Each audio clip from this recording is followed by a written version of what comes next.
बिहार से इस वक्त की बड़ी खबर सामने आ रही है। आपको बता दें कि बिहार की बहुचर्चित नीट पेपर लीक का मास्टरमाइंड जो था संजीव मुखिया, उसको जमानत मिल गई है। क्यों मिली, कैसे मिली, अब इस केस की में आगे क्या होगा, इसकी ज्यादा जानकारी देंगे मेरे सहयोगी नीरज शर्मा। नीरज जी बताएं क्या है।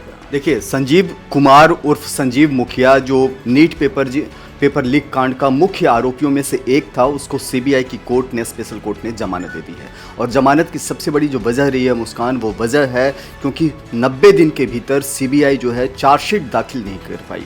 चार्जशीट का मतलब होता है कि आरोप पत्र जो आरोप संजीव मुखिया पर लगे हैं, उस आरोप पत्र को लेकर के, उन आरोपों को लेकर के कोई सबूत पेश नहीं कर सकी है, कोई भी आरोप उसमें से पुख्ता नहीं कर पाई है। लिहाजा सीबीआई की स्पेशल कोर्ट ने संजीव मुखिया को जमानत दे दी है।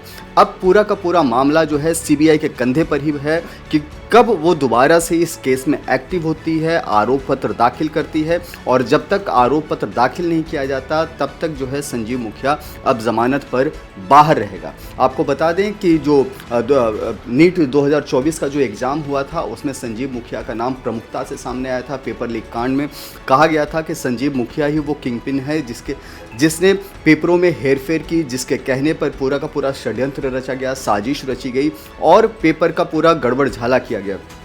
बिहार से लेकर के झारखंड तक छापेमारी होती है और बाद में इकोनॉमिक ऑफेंस यूनिट जो है वो संजीव मुखिया को पटना से गिरफ्तार करती है और फिर पूरा का पूरा जो केस है वो सीबीआई के हवाले हो जाता है।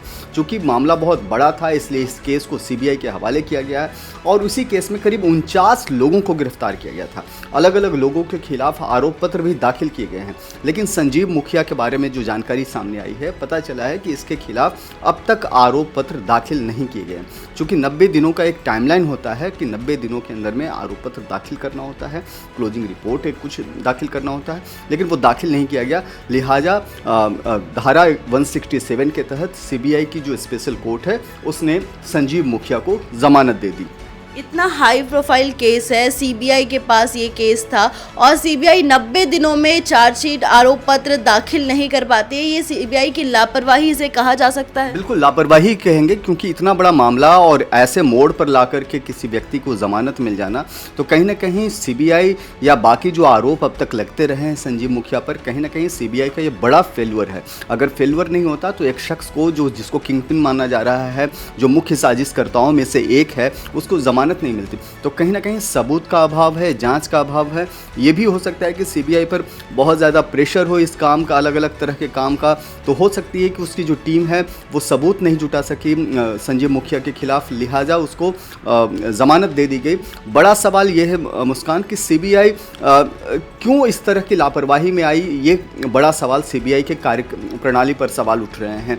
क्योंकि सीबीआई एक ऐसी संस्था है जो देश की सबसे बड़ी जांच एजेंसी मानी जाती है। नॉर्मल केसेस में, अगर आतंक के केसेस को छोड़ दे तो नॉर्मल केसेस में सबसे बड़ी संस्था है सीबीआई और बहुत ज़्यादा उसके अधिकारियों के पास पावर भी होती है।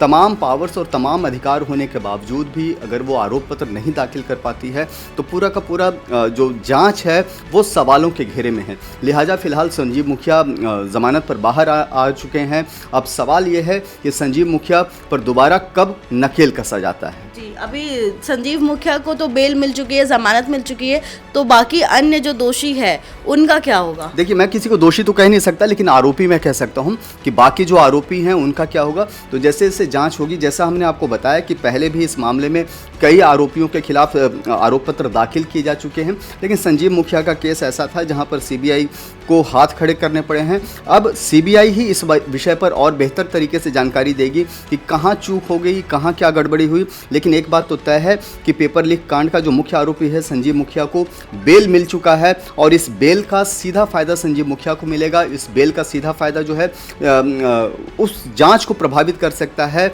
जो जांच सीबीआई संजीव मुखिया के खिलाफ करते आ रही थी। आपको बता दें कि सीबीआई ने कहा है कि संजीव मुखिया के खिलाफ जांच जारी रहेगी। संजीव मुखिया को बिहार पुलिस की आर्थिक अपराध इकाई इकोनॉमिक ऑफेंस यूनिट, जो मैंने आपको बताया कि पटना के सगुना मोड़ से गिरफ्तार किया था और बाद में उसे 4 दिनों के सीबीआई रिमांड में भी भेज दिया था। सीबीआई ने उससे रिमांड पर लेकर के पूछताछ भी की थी और उसके बाद जो है अब तक जो है सीबीआई कोई खास कदम नहीं उठा पाई है। 5 मई 2024 को जो है एनटीए का एग्ज़ाम हुआ था, नेशनल टेस्टिंग एजेंसी का एग्ज़ाम हुआ था और इसी एनटीए के एग्ज़ाम में क्वेश्चन पेपर में गड़बड़ी की बात सामने आई थी, हेरफेर की बात सामने आई थी कि क्वेश्चन पेपर को ही लीक कर दिया था और उसमें सबसे बड़ा नाम संजीव मुखिया का आया था।